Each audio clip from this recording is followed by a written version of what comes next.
जी, next point है हमारा teaching is giving guidance, यानी स्टूडेंट्स की रहनुमाई करना। कि जब उनके अंदर एक टीचर जो है वो लर्निंग का प्रोसेस जो है वो स्टार्ट करता है और उनको उनका लेवल ऑफ इंटरेस्ट इंक्रीज करता है और उनको विल जो है वो इस चीज़ पर राजी करता है कि वो सीखें, यानी वो विलिंगली सीखने के लिए एक्टिव हो जाते हैं, तो फिर उनको ऐसे ही नहीं छोड़ दिया जाता, बल्कि उनकी प्रॉपर गाइडेंस जो है उनके लिए ज़रूरी होती है, क्योंकि स्टूडेंट्स की जो मूवमेंट होती है वो रैंडमली होती है। कि कभी किसी वक्त वो कुछ कर रहे हैं, कभी किसी वक्त वो कुछ कर रहे हैं, उनके पास प्रॉपर जो है वो एक ट्रैक नहीं होता। तो उसके लिए गाइडेंस का होना बहुत ज़्यादा ज़रूरी है, ताकि वो राइट एंड की तरफ जो है वो सफ़र करें।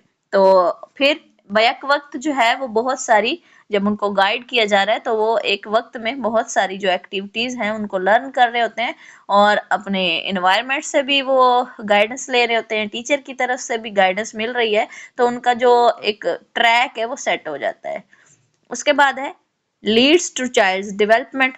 तो स्टूडेंट्स की जो डेवलपमेंट है, उनके रियल लाइफ की एक्टिविटीज़ की, उनकी स्किल्स की, इमोशंस की, तो लार्ज नंबर ऑफ एक्टिविटीज़ होती हैं जिनको एक टीचर जो है वो लीड कर रहा होता है और स्टूडेंट्स की डेवलपमेंट हो रही होती है। उसके बाद है arrangement and manipulate of situation. तो टीचिंग जो है वो लर्निंग का काज बनती है, वजह बन रही होती है। तो ड्यूरिंग टीचिंग प्रोसेस एक टीचर को मैनी सिचुएशंस को फेस करना पड़ता है और बहुत सारी ऑब्स्ट्रक्शंस को फेस करना पड़ता है, यानी बहुत सारी रुकावटों को हैंडल करना पड़ता है।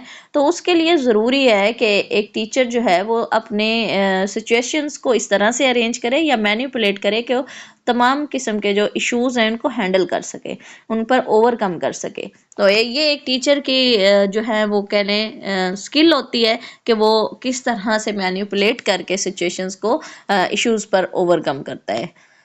उसके बाद teaching is helping the child to make effective adjustment to his environment. कि टीचिंग जो है एक बच्चे की हेल्प कर रही होती है कि अपने माहौल में मौसर अंदाज से एडजस्ट हो सके। तो ये भी टीचिंग की एक जो है अहम उसका एलिमेंट है कि स्टूडेंट्स को इस काबिल बना दे कि वो अपने सोशल लाइफ में भी कामयाब हो सके और एडजस्ट कर सकें। तो इसके लिए टीचर्स को चाहिए कि वो इस तरह का एनवायरनमेंट स्कूल के अंदर प्रोवाइड करें कि चाइल्ड जो है वो उससे अपनी डिफ़िकल्टीज़ को ओवरकम करना सीखे और जब वो स्कूल के अंदर छोटे छोटे इश्यूज़ को ओवरकम करना सीख लेगा, तो फिर अपनी रियल लाइफ में जो है वो उनको ओवरकम करना बहुत आसान हो जाएगा। उसके बाद है teaching is helping the child to develop emotional stability.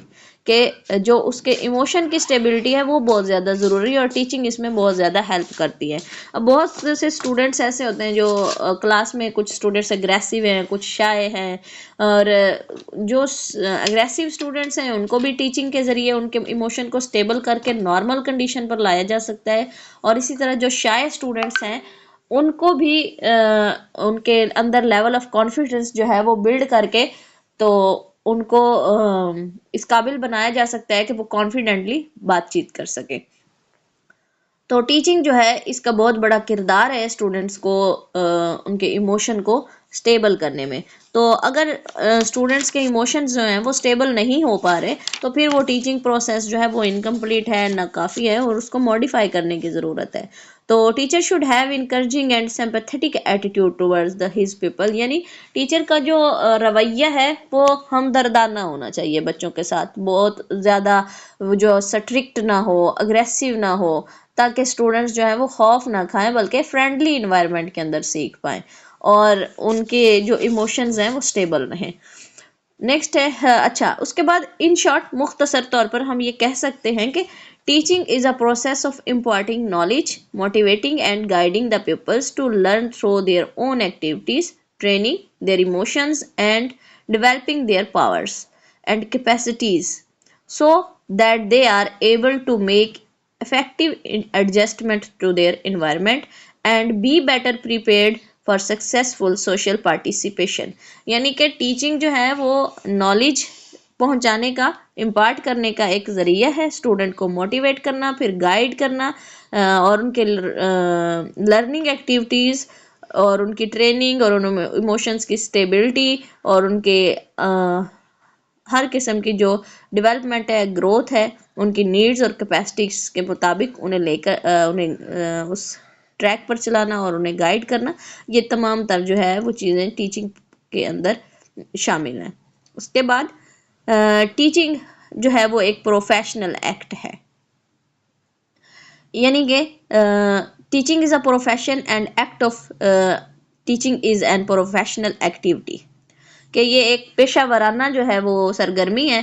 तो the purpose of this activity is the teachers growth and development, और इसका मकसद क्या है इस एक्टिविटी का, कि टीचर की जो प्रोफेशनल डेवलपमेंट है और उसकी ग्रोथ है वो नशोनुमा है वो हो। उसके बाद टीचिंग इज़ अ साइंस, यानी art as well as science. जिस तरह टीचिंग एक साइंस है, उसी तरह टीचिंग एक फ़न है। तो ये एक टीचर की महारत होती है कि वो किस तरह से टीच करता है, और फिर कुदरती तौर पर जो उसकी सलाहियतें होती हैं वो इस टीचिंग के फ़न में सामने आती हैं, उसका टैलेंट शो होता है। और फिर टीचिंग एक साइंस भी है जिसमें एक टीचर जो है उसकी स्किल्स को पॉलिश किया जाता है, डिफरेंट मेथड्स और टेक्निक्स को यूज़ करते हुए जो है वो टीचिंग प्रोसेस को, टीचिंग की जितनी भी स्किल हैं इस प्रोसेस में जो स्किल्स यूज़ होती हैं उनको पॉलिश किया जाता है, और वो बेहतर तरीके से अपनी इस प्रोफेशनल एक्टिविटी को जो है वो परफॉर्म कर पाता है। तो ये आज के हमारे टीचिंग का कंसेप्ट और नेचर ऑफ टीचिंग था। तो इसको हमने डिस्कस किया, इस तमाम पॉइंट्स को डिटेल से।